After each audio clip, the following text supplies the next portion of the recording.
guys, what's going on? It's RC Knockout and I am back with another video. Now, if you guys are new to the channel, my name is Nolan. In today's video, I'm going to be doing a comparison between the Traxxas / two-wheel drive and the Traxxas / four-wheel drive. And I'm going to tell you guys ultimately at the end of this video, if I could only pick one of these RCs, I'm going to tell you exactly which one I would pick and why. Now, I'm also going to split this video up into multiple categories to help you guys out as consumers. So, if you're considering buying one of these RCs but you don't know which one to go with, I'm going to break this video up into multiple categories. So, I'm going to talk about budget, the best budget-friendly model, and what you can expect. I'm also going to talk about the most bang for the buck. So, the one that has the most amount of features for the amount of money that you're paying. And I'm also going to talk about capability of the rig. So, what you can expect the capability of whichever rig to be, and depending on the task you want it to do, whether or not it's going to be a good setup for you guys or not. Also, these machines both look very similar from the outside. So with the body shells on, the two-wheel drive and the four-wheel drive look almost identical. But as soon as I pull these body shells off, you guys are going to see there's quite a few differences between these two rigs. So I'm going to run you guys through some of the similarities and through the differences and kind of just what to expect if you're going to purchase one of these models. I'm going to go ahead, pull the bodies off, guys, and we're going to jump right in this video. So, taking these body shells off both these machines, the body shells are identical. So these body shells right here, they could go on either one. So you could switch the two-wheel drive model, that body will fit right onto the four-wheel drive, and likewise, you can switch the four-wheel drive model's body right onto the two-wheel drive, and it'll fit no problem. So as you guys can see, they're basically interchangeable, the bodies are. But aside from that, everything underneath is completely different. So let me show you. Now, this RC right here is a Traxxas / two-wheel drive. Now, I need to point out I have upgraded this one quite a bit. So this is not what it would look like stock. So this whole blue chassis, that's actually an upgrade part from Traxxas. It's a low center of gravity chassis kit. This is actually the chassis it came with right here, guys. So all the two-wheel drive models came with this chassis. And that's whether you get the VXL or the brushed models. So VXL basically is just the Traxxas lineup for brushless machines, which are their fast machines, like their 60+ mile/hour capable machines. Those are all designated as VXL models. Now the Xl5 models are all their brush machines, which is basically their slower 30 mile/hour kind of entry-level hobby-grade machines. This is a chassis you can expect to get with the Traxxas / two-wheel drive, and the issue with this chassis is it sits up significantly higher. Like it sits up probably an inch to an inch and a half higher than this low center of gravity one that I converted it to. So that brings into the first issue with the two-wheel drive platform, is that it has a tendency to roll, because with this chassis that it comes with. Because another thing I should point out, there is no low center of gravity option from the factory. So you can't get a VXL model with this low center of gravity kit, even though this is a Traxxas upgrade part, as you guys can tell from the raised lettering underneath. This is a Traxxas part, but you can't buy it from the factory with this installed, oddly enough, which I think is kind of weird. So no matter if you get a brushless or a brushed model, either way you're going to have this high center of gravity chassis, meaning the thing's going to have a tendency to flip because the battery's way up high, puts your electronics up high, your servo, your ESC, everything up way higher, which puts that roll center way up here, which makes the thing very, very easy to tip. And that's why I think this was a kind of a must. So if you're going to buy a VXL model and you don't want to flip it and have to go get it every single time you flip it, this is definitely an upgrade you're going to want to do. And it's not super expensive, it's only $39.99, but you have to take everything off and swap it over. So it's a big job. You have to take everything off, you have to change the bulkheads out. There's quite a few things that need to be changed to swap over to this. Now this can come in different colors. You can get it in the blue, which was the cheapest option online, $39.99. I think they have one a similar color to this, and then they have a black one. But I did not see very many of those for sale. So the blue chassis is the one that you're going to find most plentiful online. And basically what it does is it lowers this chassis down so the chassis sits completely flat underneath. Before it did not. Before it kind of went up and it just sat up way higher. It's hard to show you with it not being on the vehicle anymore, but basically just imagine all of this basically sitting up way higher, an inch or more higher. I have to say right off the bat, that is a huge disadvantage for the two-wheel drive models. Now the two-wheel drive models, this model right here that I bought with this chassis originally cost $189.95. So it's the cheapest Traxxas / model you can buy. And what you can expect for that is a 30 mile/hour plus top speed. So right around 30 miles per hour. And it originally came, because like I said guys, I swapped a lot of this stuff over. This is now at this point, when you're looking at this, this is basically swapped over to a VXL model. So basically I've run this thing as a two-wheel drive brush model, so the cheap version, and I've swapped it over to what you would get with the upgrade version, and I've done some by upgrading the chassis, so the handling's way better. But this is what it would come with. This Xl5 ESC and this 550 Titan can motor, this is what it would come with stock if you're buying any of the entry-level kind of starter hobby grade RCs from Traxxas. That's what all of them would come with. The Bandit, the Rustler, the Slash, all of them that are the cheapest models come with this brush setup. And now the thing is, these ones are pretty slow. So they're only capable of 30 miles per hour, and that's not even right out of the box. Right out of the box, with the low-speed pinion that Traxxas provides, it's only capable of like 22 miles per hour. I put a GPS on it and tested it. So you can expect 22 miles per hour. So it definitely was a good idea to upgrade to the high-speed gearing that it comes with, which then bumps it up to about 30 mile per hour top speed. Now the thing I have to say is, for anybody who wants to buy the cheapest model, you can upgrade it to be the VXL model, but there's more than just the power system. So it's more than just having to upgrade the ESC and the motor. There's also the transmitter and the receiver. So basically this is a transmitter my Xl5 model came with. And the thing you're going to notice is this is just called the TQ transmitter, and it's top qualifier. And it's lacking some stuff from what the VXL model. So all the VXL models come with this transmitter right here. As you can see, it has two buttons, a set button and a menu button. There's a 50-50, 70-30, so you can change the throw of the trigger. And the most important thing is this knob right here. So this knob right here, this far one, that adjusts your steering trim. And this one right here adjusts your TSM. Now, if you don't know what TSM is, it stands for Traxxas Stability Management. And basically, it's a gyro feature built into the receiver, where basically, anytime the back end wants to kick out, it does little compensations in the steering. And it really helps the RC stay going straight when you're trying to get that power to the ground. And it's difficult to get the power to the ground. So it can make little adjustments that a person cannot do. So there's no way you could do the tiniest little adjustments that the TSM does, and you can adjust it. So you can turn it all the way off. If you want to just test your own driving skills, you can turn the TSM all the way off right on the transmitter. Or you can turn it up to default, which is about 50%, put it at 25%, put it at 75%, you can turn it all the way up. Once you turn it all the way up, the thing you'll notice when you pin in the throttle is the steering wheels are just going like this without you doing anything, because it's trying so hard to keep that RC going straight. But I have to say, that is a huge benefit for these VXL models. So whether you get a VXL 2-wheel drive slash or a VXL 4-wheel drive slash or an Ultimate, this is what it comes with. And that's a huge bonus, like a huge bonus. Because then you don't have to upgrade this, because the Xl5 models, any of the brush models, do not come with that. And that's a huge disadvantage. And that leads to my next point. My next point is the Xl5 models don't even have the same receiver. So the receiver, this is a receiver, guys, that goes into your receiver box right here. And the thing is, this one right here, since it started off as the cheapest Traxxas Slash, it had a long antenna. So if you see any of the Traxxas RCs that have long antennas, what I mean is long is this right here is a hole in the top of the body. Basically, the antenna originally went through that hole. And it's hard to find the hole, that's what she said. But yeah, it's hard to find the hole every single time and stick that antenna through from the bottom. And it sticks well out the top. So it sticks like way out. So every single time you're going to have an antenna that sticks out about this far. So it's about, I'd say probably double, if not pushing triple the length of this one right here, because I cut this one down.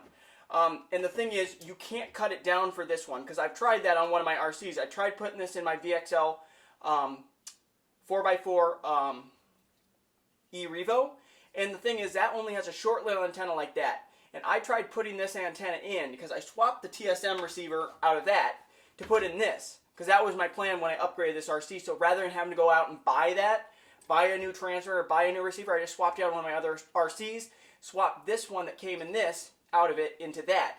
Now the thing is, I noticed is, it only has a tube about that long. And I tried bunching up all of this line right here, all this wire, into the receiver box, and I just had like this much of the wire poking out through the antenna tube, like this. And the issue is, it affected the range of the transmitter significantly. Like, the thing had under 100-meter range. So it definitely messed with it. So if you have the non-TQ, you cannot expect to cut the antenna down. The range is just not as good. So you have to run the long antenna if you have the non-VXL models. So just expect that, guys. If you think you can just go in there, cut it down, bunch this wire up, and just stick a little bit out, which is what you can do with the TQI ones, because they just have better range with a much shorter antenna. You can't do that with this. You can expect to have range issues. It goes and cuts out pretty close. So that's another thing to keep in mind. So it's kind of hard to show you guys exactly what this had since I've changed so many of the features. I've upgraded this one so much. It's hard to show what it originally had. But basically, it would have this chassis. Stock, the cheapest model, would have this power system. And stock, also a thing I didn't point out, these are not the stock wheels and tires on this one. I put Proline Badlands on. This is the stock wheels and tires that comes on the cheapest Traxxas Slash. It's these officially licensed Kumho tires, and they're just kind of like a polished aluminum looking wheel. They look alright. I don't think they look that great, but that's what you can expect if you get the cheapest Traxxas Slash. If you pay a little bit more, you can get the Brushed Xl5 models with these two-tone bead locks, with these officially licensed BFG tires. But it's still going to lack all the other stuff. It's not going to have the same power system, not going to have the same receiver and radio setup. Now, another issue with this two-wheel drive machine, aside from it being prone to flipping, is, let me find the piece. Right here, I landed pretty hard, and it was winter time. Well, it was fall, actually. Landed pretty hard, and I snapped the rear shock tower. So this is a rear shock tower in the two-wheel drive model. It is pretty thin. So I think that has probably a tendency to break. It's not very thick, broke right at the base. I ended up upgrading it to an aluminum one, as you guys can see on both the front and the rear, and I think that that is a disadvantage to this model. So, both the VXL and non-VXL model, that's what it has. It's a much beefier shock tower on the four-wheel drive models. So that's a huge benefit the four-wheel drive has over the two-wheel drive. Now, the shocks that came on this originally, the shocks are the same throughout the models, aside from the Ultimate. So, this right here, I did upgrade the shocks, but it would have come with these Ultra Shocks right here. So the Traxxas Ultra Shocks, and they are the identical shocks to what comes on the four-wheel drive model. So basically across the lineup, so the Xl5, the cheapest model, comes with this shock. The most expensive four-wheel drive VXL model comes with it. The two-wheel drive VXL model comes with it. They all come with this shock, aside from if you get the super expensive Traxxas Slash Ultimate, which we're not really talking about in this video, then that comes with some nice aluminum big bore shocks that resemble more like these. But otherwise, all the shocks, the suspension shocks, they're all the same across the board. I want to show you guys a big difference between the two rigs. Now this right here is the gear that comes on a two-wheel drive Traxxas Slash, whether it be a VXL or an Xl5 version. Now if you look closely at it, that's a 48 pitch gear, so tiny little gears. And here's the accommodating, the pinion that goes with it. Tiny little gears. In comparison, this right here is the gear that comes on a four-wheel drive model, whether it be the brushed or the brushless version. It's a 32 pitch. So if you look at them side by side, those gears don't match up. The teeth are way thicker on the 32 pitch of the four-wheel drive, which makes sense. And this is also the pinion that comes on the four-wheel drive 32 pitch as well. So that's one difference you can expect between a two-wheel drive and four-wheel drive models. The two-wheel drive only has 48 pitch gears. Now you could upgrade them if you wanted to, but stock out of the box, whether you get a brushless or a brushed model, it comes with this, which I guess is adequate. I have yet to tear any up, but that's just one thing to keep in mind. So the four-wheel drive, since it's spinning more components, you know, it's four-wheel drive, it's spinning all four wheels, it has more drivetrain components. It has more stuff it needs to spin, so it makes sense it has a heavier duty gear. So that's just something I want to point out and kind of just how it looks, how it's different between the two.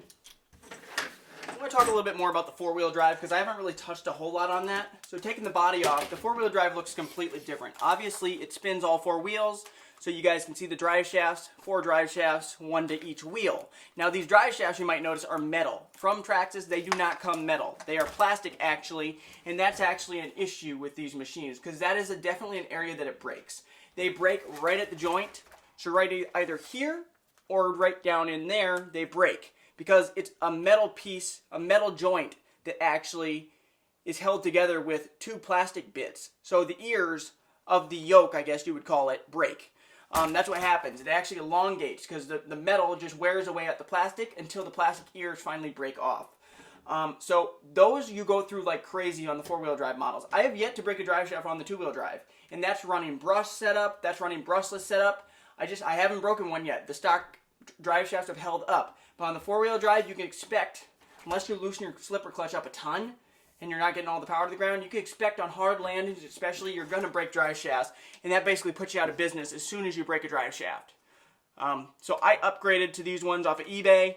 That's a must if you're going to buy a four-wheel drive model, I'd say, at least the VXL version. It has too much power for those plastic drive shafts. You definitely need to upgrade. Now this one also has an upgraded motor. It originally came with this power system right here, which is the 3500 kV Valenian motor, and the VXL3S ESC, which this one still has a VXL3S in it. Now the four-wheel drive, this is a high center of gravity, and I touched base, guys, that the two-wheel drive, you cannot get a low center of gravity. The four-wheel drive, you technically can, because you can buy a model called the Traxxas 4x4 Ultimate, which comes with a low center of gravity chassis, and basically, the chassis just sits flat, so it sits flush all the way across. This one, as you guys can see, kind of goes up. It's not perfectly flush, but I do have to say, even with the high center of gravity, this is a high center of gravity 4x4. That's what the typical four-wheel drive one is if you don't get an Ultimate version, which is about 530 bucks. Also, I guess you can get a Platinum version. So a Platinum version is one that actually has all the electronics in, just doesn't come with a transmitter and receiver, I believe, and it comes with an unpainted body. So basically, you are able to get a low center of gravity four-wheel drive from the factory if you wanted to. Two-wheel drive, that's not an option. So that's a huge disadvantage to two-wheel drive. I have to say, even having the high center of gravity chassis, this high center of gravity for the four-wheel drive is way more planted than the two-wheel drive. Like, this thing does not flip the way the two-wheel drive one does. Even still, even with this low center of gravity conversion kit on this machine right here, this machine right here is still more likely to tip than the four-wheel drive high center of gravity. It just is. And I don't know, I think there's just not enough weight on the inside, especially if you want to brake and turn into corners. It rolls over itself almost every single time. A lot of the weight's back here. So when you go to brake and you turn in, especially if you're turning in tight, the front end kind of dips in. And I have modded the Shox so it doesn't dip as much. But dips in, and then all this weight that's on the back with the transmission, the motor, flips over itself. And that's what happened. The four-wheel drive model is more planted in general. So it's a lot more weight. The distribution of the weight is way better because it has weight with the front having the drive shafts and the differential in the front, so it's just a way more solid machine, and it doesn't even sit up nearly as high. I was saying the two-wheel drive I can't show you because this one's been converted, but the two-wheel drive slash had like a 3.5 inches of ground clearance. Everything sat up so high that you'd think a four-wheel drive model would sit up higher being four-wheel drive. Four-wheel drive, you think of jacked up trucks, you think of higher ground clearance.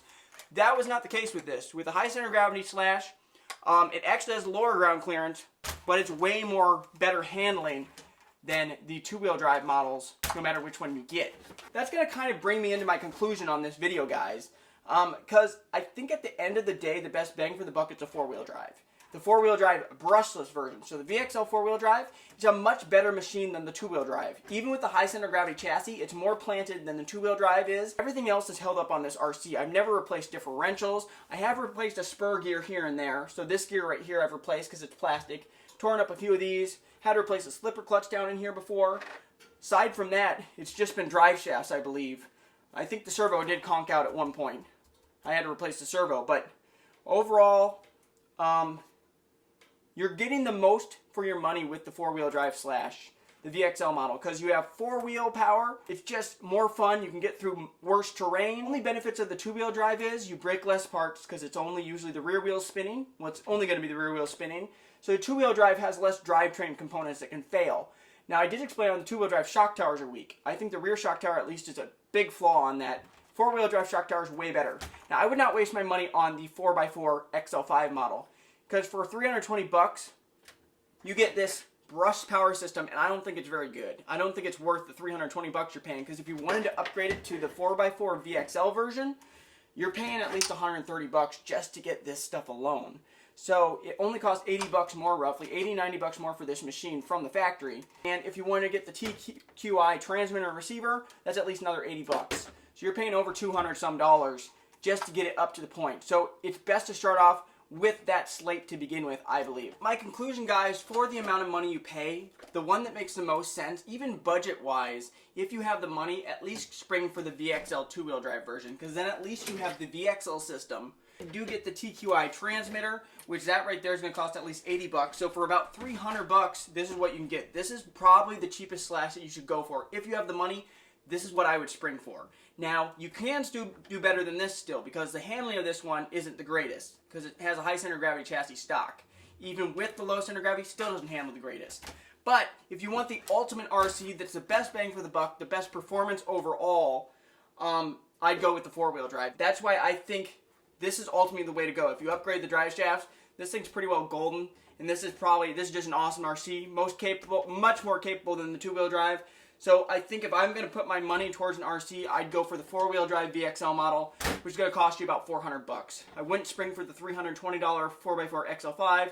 Cost too much to upgrade it. I definitely wouldn't spring for the cheapest one at $180, $190, $200. I wouldn't go for those. It's going to cost too much if you want to upgrade them in the future. At least go with the VXL model. So just remember that. If you can remember, go with the VXL model. I think you'll have a lot of fun and you'll really enjoy it. So hope you guys liked the video. If you did, hit that thumbs up button. Also make sure to subscribe to the channel. Hit that notification bell so then you'll be notified when I come out with new videos. Later.